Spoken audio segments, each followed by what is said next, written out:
Hello, it's 4 News O'Clock on Whole News Nigeria. I am Okwemi Olugbemi. Here are the headlines for today. Jury hears closing remark in Trump's rape case. Serbians protest over mass shootings. Now the news. A lawyer for a writer, Ms. Carroll, accusing Donald Trump of rape in a civil trial, has urged a jury to hold the former president liable for the alleged assault. According to her, no one, not even the former president, is above the law. Agent Carroll alleges Donald Trump raped her in a New York department store in the mid-1990s, which he denies. In closing remarks in New York, Donald Trump's legal team accused Ms. Carroll of bringing a false claim. The 9-member jury are due to begin deliberations on Tuesday morning in the civil rape and defamation trial against the former president after they received instructions from United States District Judge Lewis Kaplan, who is not related to Roberta Kaplan. The jury has been hearing arguments over the past 2 weeks in the Manhattan Federal Court. In their closing statement, Ms. Carroll's attorneys focused on previous remarks that Mr. Trump has made about women. Ms. Kaplan pointed to Mr. Trump's controversial remarks in the 2005 Access Hollywood tape, which emerged publicly in 2016. Referring to the comments, she said he kissed women without consent, he grabbed them, he did not wait. She argued the remarks had been a playbook for how he treated Ms. Carroll and other women. In his closing statement, Donald Trump's lawyer, Joe Tacopina, focused on seeking to cast doubt on the details of Ms. Carroll's story, which he at one point called a work of fiction. He questioned why Ms. Carroll could not specify the date of the assault, arguing that stripped Mr. Trump of the chance to provide an alibi. He also raised questions about the scene of the alleged assault, calling it unbelievable. It could have occurred in a popular department store without any employees to witness it.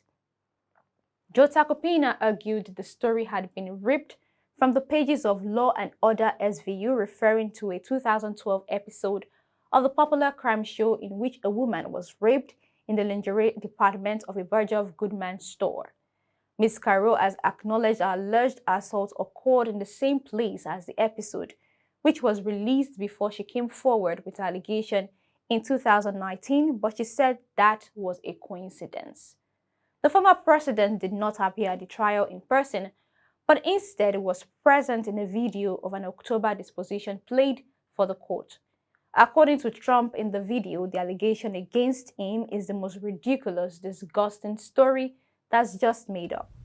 Talking about going to a major floor, probably, I assume, the most important floor, a major floor in a major department store. That's a very busy store, by the way, and checkout counters and everything else. And I would be in there. I mean, it's the most ridiculous, disgusting story. It was just made up. She's accusing me of rape. A woman that I have no idea who she is. It came out of the blue. She's accusing me of rape, of raping her. The worst thing you can do, the worst charge. And you know it's not true too. You're a political operative also. You're a disgrace. But she's accusing me, and so are you, of rape, and it never took place. And I will tell you, I made that statement, and I said, while it's politically incorrect, she's not my type. And that's 100% true. She's not my type. The 79-year-old Ms. Carroll had accused Donald Trump of attacking her in 1995 or 1996, and then defaming her by denying it happened. In other news, tens of thousands of Serbians on Monday joined the protest against gun violence in the capital Belgrade and another city after 2 mass shootings last week. 17 people died in the shootings on Wednesday and Thursday, including 8 children in a primary school. The protesters are demanding that top government officials resign and want newspapers and TV stations that they say promote violence to be shut down. Serbia's President Aleksandar Vučić condemned the protest. Žalosno je da se sahranjuju deca, toliko dece se sahranjuju u kratkom vremenskom periodu ubijena od istih njihovih drugova. Pa to je dno dna, to nigde, to što se dešava u Teksasu, to smo već navikli, ali tamo se oružje kupuje slobodno. A ovde, odakle njima oružje, toliko oružja da imaju, to je katastrofa.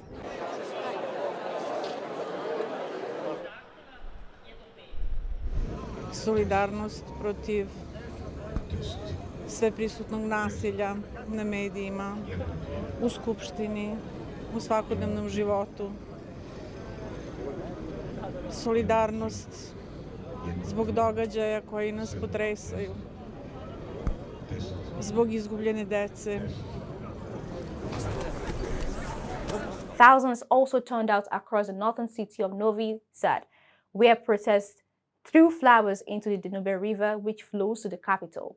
The protesters called for the resignation of the interior minister and the head of Serbia's intelligence agency.